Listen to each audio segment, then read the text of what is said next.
Hello again, welcome back. Uh, there's not a lot more to say about the ritual, but there are some curiosities, some interesting things still. But I'm not going to talk about that yet. I will at the end. A few things that you need to know could be interesting for some of you to know what was happening around that time. Anyway, the time when I was talking about, remember about Zimbabwe, that's what I'm talking about. Anyway, but that's at the end. Right now, I'd like to talk to you about a few things, curiosities, if you want to call them, or interesting things, at least to some of you. To put things into context, to explain some things about the cause that you're probably not aware. You're not aware. Most of these things you don't see on history books, because historians cannot say what they know or their opinions. Otherwise, you saw in part one what happens when historians and archaeologists want to tell what they know. If it's not accepted by the ones above, their bosses who serve the ones above and above, you lose your job as an historian or archaeologist or many other fields. You lose it out, and you'll never be respected again among your peers. You cannot publish because you'll not be allowed. Nobody will gonna publish what your findings. You end up go from being an historian to own a coffee shop or selling insurance. Happens every day, everywhere. So there's certain things I want to talk to you about you don't know.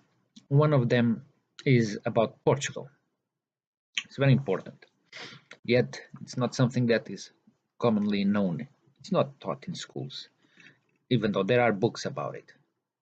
But you have to really search for them in libraries.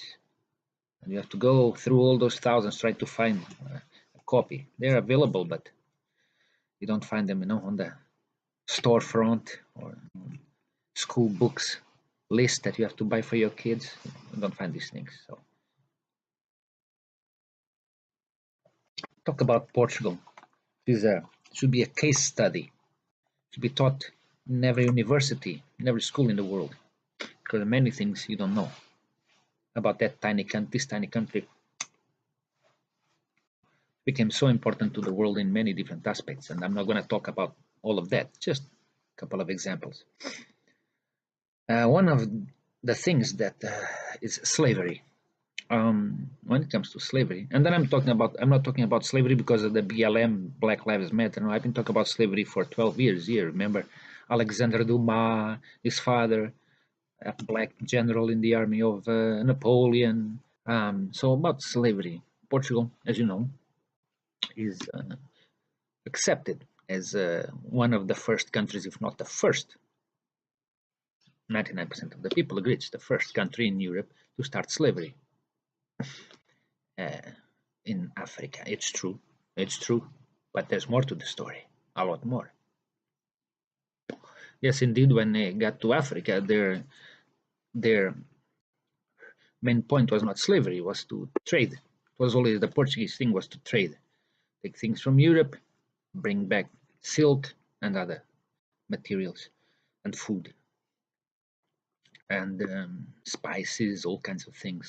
That's what they were into. They got into, and I explained this in the video, they got into slavery when they start watching people there doing it, especially Muslims, the Moors in the north of Africa, doing that a lot amongst them, not so much sub-Saharan, so-called Black Africa, but above the North African, the Moors, the Muslims were doing that a lot, and they quickly realized that there was more profit in slavery than with silk and other things. So they engaged both. They were doing slavery and trading. Now, who started the slavery trade in Portugal? You see, like I explained in many other videos, countries, empires They were not always ruled by Caristus hybrids. They were not always ruled by Vlach hybrids or Met hybrids. There's always power struggles. There's wars. One moment there was Vlach hybrids in power in Egypt for 20, 30 years. And then there will be a revolution. Pharaoh was murdered. The balance of power would change. And Caristus hybrid would be in power. Be a completely new era in Egypt history. Same thing in Portugal and in other countries throughout the centuries. And it's still going on right now. Anyway, so in Portugal, there were moments that the slave trade by Portugal was high. And then, a few years later, was low or to zero. That's because Vlach hybrids, kings, rulers, including 3 Spanish kings that ruled Portugal for a little while later, engaged in slavery. When the Caristus hybrids kings were in power, there was no slave trade, and that happened sometimes for periods of 20, 30, 40 years, especially after the 1400s all the way to the 1600s, 17th century and beyond. Now let me explain something to you. Portugal, the total of slaves that Portugal bought, traded, was 150,000.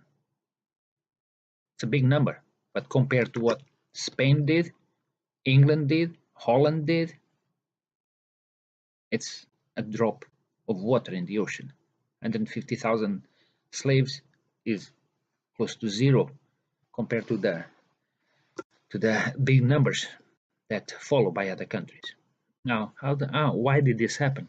Well, like I was saying, depending who was in power in Portugal, who the king was, who they belonged to, which faction, which side.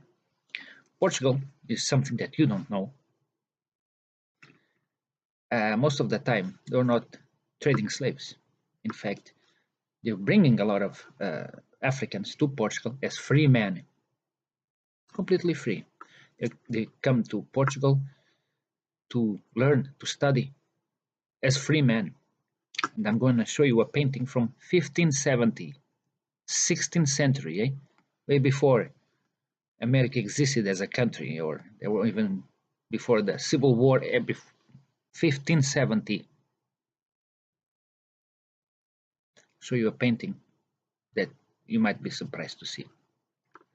Anyway, Portugal bringing a lot of, when the Caristus hybrids were in power in Portugal, there was no slave trade going. And they were bringing Africans who wanted as free men. And they were going to universities in Portugal. I'm talking about the 1500s, 500 years ago. They go to universities in Portugal, learn whatever they wanted. Latin, medicine, architecture, philosophy, whatever. And then they'll go back to Africa. Some stayed. They go back to Africa to teach the people there. And a lot was built there and taught there thanks to this education that they got in Lisbon. Most of the things they built at that time, they were destroyed after. Anyway,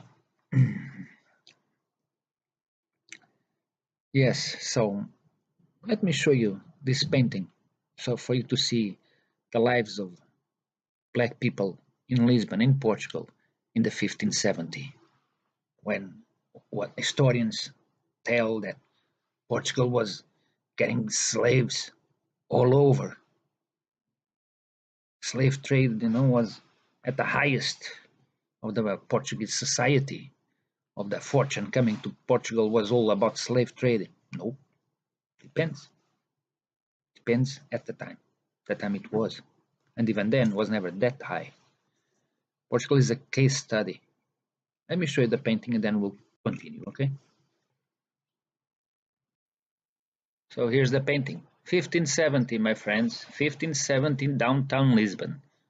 Ebony and ivory, living in perfect harmony, all over the place. There's a couple, a black man, white woman dancing, all happy, nobody's bothering them. As another couple, as a Jew, not happy with the situation. Yes, there's the Jew. He's not happy with this ebony and ivory situation. There's a woman making a nice symbol, don't you think? There's a couple dancing.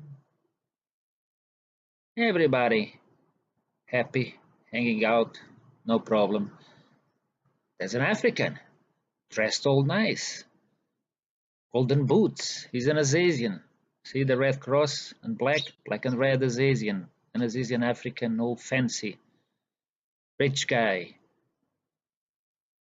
fashionable, very nice. 1570, downtown Lisbon, trade slave capital of the world, they say, eh? So here you have your Azasian. Now, there's that guy here.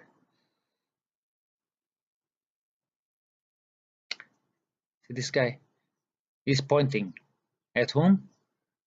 Pointing at this guy. He's the leader of the Azasians. Guess who?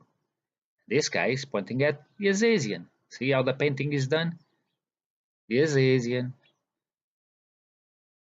the African Azasian, and the boss of the Azasians. They're pointing at them, see?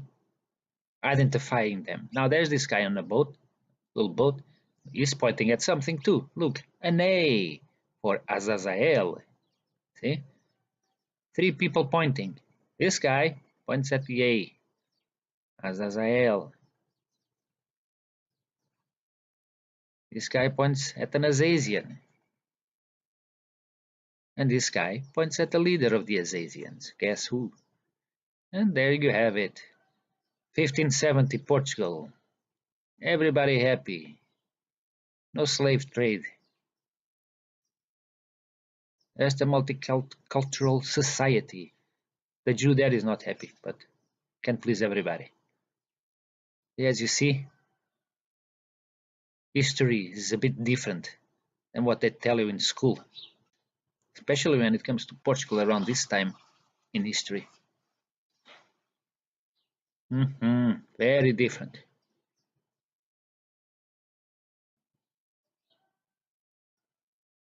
1570s, my friend. Evidence you'll find with me.